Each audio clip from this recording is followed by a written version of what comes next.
Bienvenue sur Math Ensemble. Au cours de cette vidéo, vous allez pouvoir comprendre comment on calcule les coordonnées d'un vecteur. Nous allons considérer les points A et B dont les coordonnées apparaissent à l'écran. Avant de calculer les coordonnées du vecteur AB, nous allons d'abord préciser quelques notations. Les coordonnées du point A sont représentées par X et Y. X désigne l'abscisse et Y l'ordonnée. Et pour distinguer les coordonnées du point A de celles du point B, nous ajoutons à X et Y la lettre A en indice. On fait de même pour le point B. Nous présenterons les coordonnées du vecteur AB de manière verticale. Sur la première ligne, nous noterons l'abscisse de ce vecteur et sur la deuxième ligne, son ordonnée. Le vecteur AB part du point A pour arriver au point B.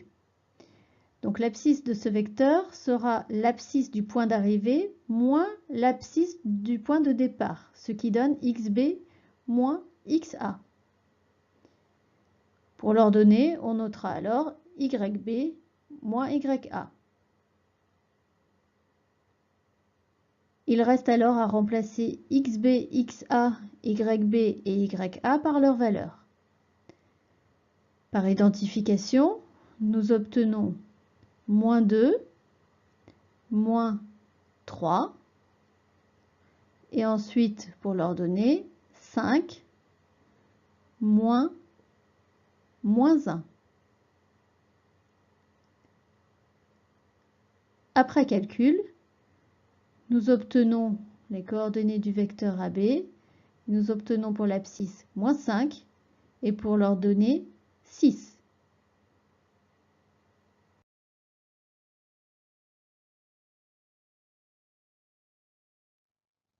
Cette image représente le travail précédent. L'essentiel à retenir se situe en bas à droite. Il reste maintenant à vous expliquer ce que signifient ces coordonnées de vecteurs d'un point de vue géométrique.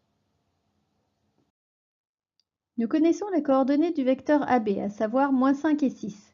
Mais que désignent vraiment ces deux valeurs d'un point de vue géométrique? Donc, moins 5 représente l'abscisse du vecteur AB, mais il représente aussi un déplacement horizontal. 6, quant à lui, représente l'ordonnée du vecteur AB et va représenter un déplacement vertical. À partir du point A qui est situé en bas à droite de votre écran, nous allons représenter l'axe horizontal.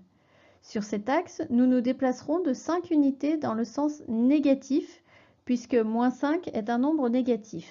Donc un trait vert apparaît à chaque unité. Nous avons donc 1, 2, 3, 4, 5 unités dans le sens négatif. À partir de ce point, nous traçons l'axe vertical.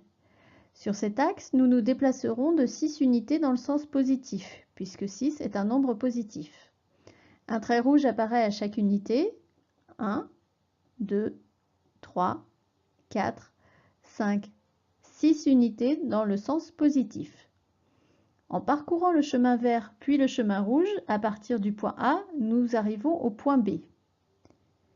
Nous pouvons alors relier le point A au point B et nous obtenons ainsi le vecteur AB. En résumé, les coordonnées du vecteur AB désignent donc le déplacement horizontal et le déplacement vertical à effectuer pour passer du point A au point B. À vous de vous entraîner maintenant et à bientôt sur Math Ensemble.